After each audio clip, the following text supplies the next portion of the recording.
My Soulmate's a Slime by admay 1934. Birth of the Heir. A few months later, Jura Tempest Federation. Prince Kenji is born. The heir of Tempest is born. These are the words circulating around Tempest this one fine morning.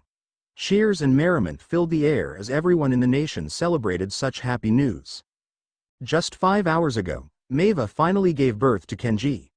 The birth process may have been exhausting and really painful, but it's worth it. Rimuru had offered to boost her pain nullification, but the Empress refused, wanting to experience everything, the pain and joy of bringing life to the world.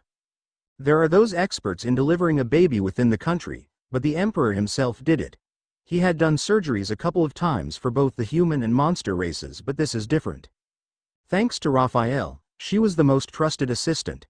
The ultimate skill rather proposed to auto mode, but Rimuru refused. He wanted to do this himself, and understanding such depths of feelings, Raphael then assisted her master. Their bedroom served as the delivery room, and the Emperor didn't allow anyone in there, not even Maeva's siblings. So them along with the subordinates stayed patiently outside, trying not to worry so much. Rimuru witnessed every cry and pain of his wife, but his encouragements and comforting words were enough to soothe her. It was not easy, but they made it. The moment Kenji had his first cry, everyone outside the room cheered and breathed in relief. News spread like wildfire, and thus the happy commotion for the entire nation, extending even to their allies who had but one but sincere word for the Tempest crown. That being, congratulations. And speaking of allies, even the demon lords extended their greetings through letters and the communication crystal. Milam, Ramirez and even Veldora was so over the moon. They demanded to meet the newborn baby right away, but Noir gave a strict rule of not doing so unless permitted by Rimuru, who at that time didn't come out of the room yet. But when he did and conveyed the safe delivery, they rushed to the room followed by the rest of the subordinates, only to stop and shushed one another when they saw both mother and son sleeping peacefully. Their eyes gleamed stars as they cooed at the child, doing their absolute best not to make any noise and wake them up. Even the wizards didn't hold back from admiring the tiny tot known as Kenji Rain Tempest. One look and everyone agrees, this baby prince is the little version of his father. The hair is as the same color as Rimuru, his eye color of the same golden shade. All wanted to hold him but held back as they knew it is too early for that. Besides, Rimuru himself didn't hold his son properly besides the time he cleaned and bathed him.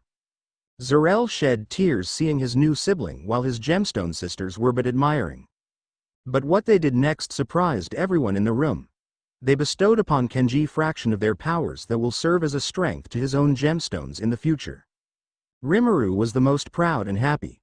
Not only are his children protective of their new brother, but they are Kenji's pillars too till he can handle his own abilities. Maya on the other hand had already declared herself as the best auntie, making Milam and Ramirez pout, calling the Alvarez princess biased. The Queen of the Stars just shrugged her shoulders though and smiled smugly at her so-called competitors for their self-proclaimed title. With that idea, Natsu didn't want to lose and declared himself as the best uncle, his confidence clear as day that he would beat Zaref in that category. Not so surprisingly though, Noir joined the banter, warning Natsu to not be so sure as he is there too.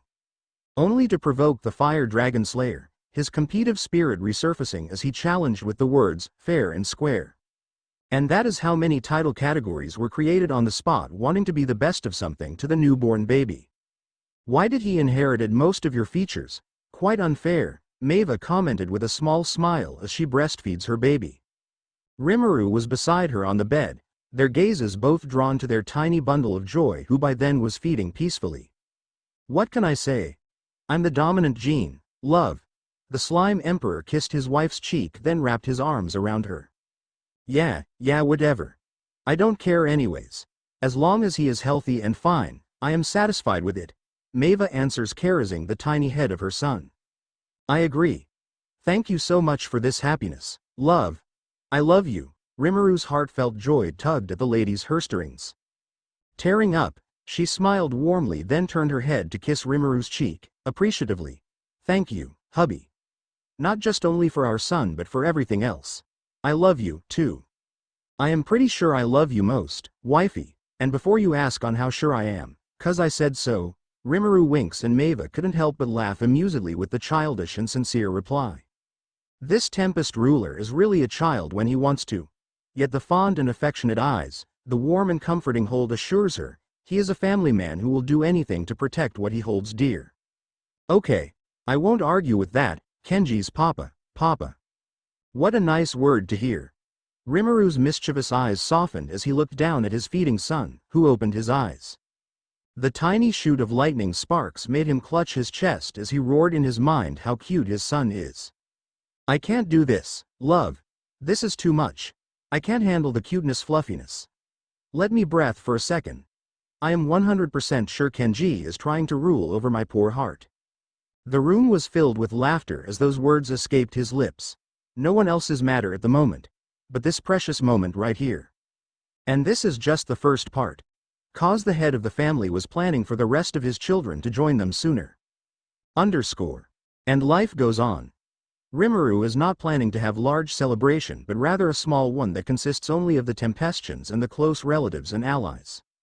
As the impending war with the Southwest Realm is still the top priority at the moment, his subordinates agreed and soon, the invitations were extended to a few of their most trusted allies.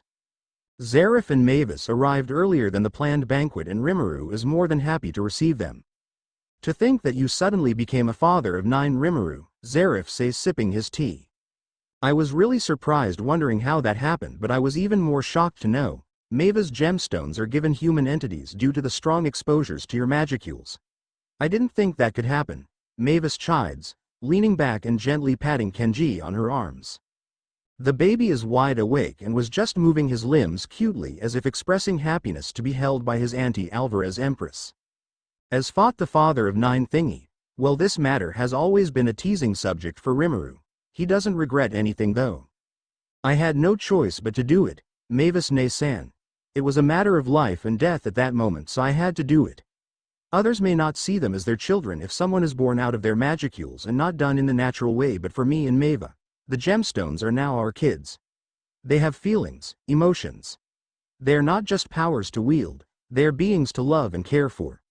So I made them mine, he explained, the love in his eyes evident for his gemstone daughters. Zarif smiles, his admiration for his brother-in-law growing. And that is such an admirable character of yours Rimuru. From what I can interpret, your daughters are well behaved. Why yes. Most of the time though, they just rest inside of Mava and me. They are quite introverted to be honest. Mavis was about to say something when Kenji began fussing and his little cries resonated.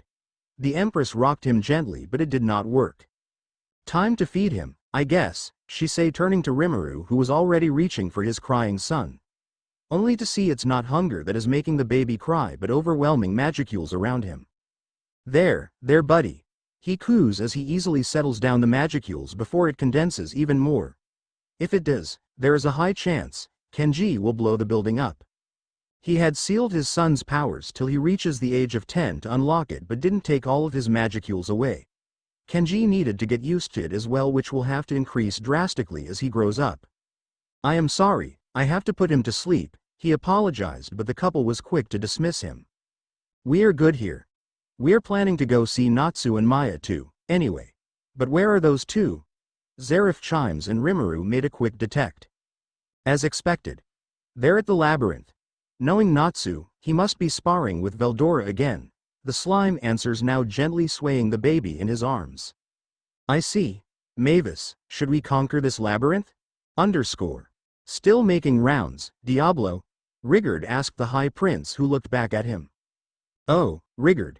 Yes I have to make sure everything is perfect for this celebration. The Goblin King chuckles. You are still as perfectionist as ever, you know. A smile lingered on Noir's lips.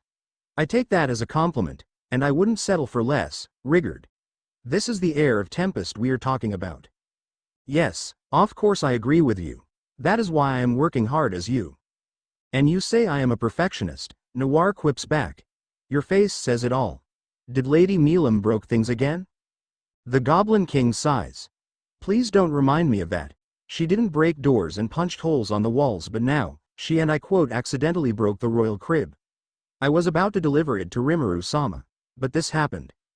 Well, that is Lady Milam for you. Anyways, have you seen Prince Zarel? Zarel-sama. He was with Maya-sama a while ago. What about him? Rigord was quite surprised when Noir's eyes suddenly narrowed icily.